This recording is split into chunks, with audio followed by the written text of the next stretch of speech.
Reporter செய்திகளுக்காக நான் உங்கள் ராம்குமார். ஆனைமலை வட்டாட்சியர் அலுவலகத்தை விடுதலை சிறுத்தைகள் கட்சியினர் முற்றுகை.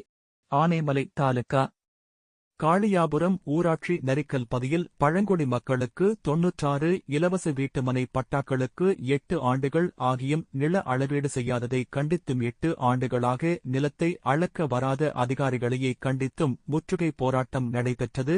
இந்த ஆர்ப்பாட்டத்தில் கடைசியாக ஆனைமலை வட்டாட்சியர் வருவாய்த்துறை அலுவலர் கிராம நிர்வாக அலுவலர் ஆகியோரிடம் நீண்ட நேரம் நடத்தப்பட்ட பேச்சுவார்த்தையில் 1 மாத காலத்தில் அனைத்து பட்டாக்களுக்கு நில அளவீடு செய்து தருவதாக அதிகாரிகள் உறுதியளித்த பின்னரே முற்றுகை போராட்டம் கைவிடப்பட்டது. இந்த போராட்டத்தில் களப்போராளி செல்பிரபு, மண்டல துணைச் செயலாளர் கோவை நீலகிரி கம்பர், ஒன்றிய செயலாளர் ஆனைமலை சாதிக், ஒன்றிய பொறுப்பாளர் மாவட்ட அமைப்பாளர் காஜா,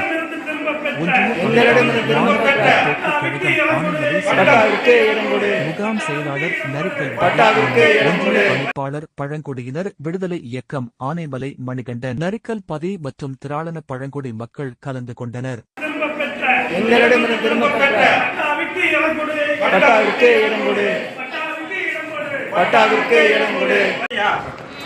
ஓலப்பழம்போக்கு ஆர்பே பண்ணி மரம் தென்னை மரம்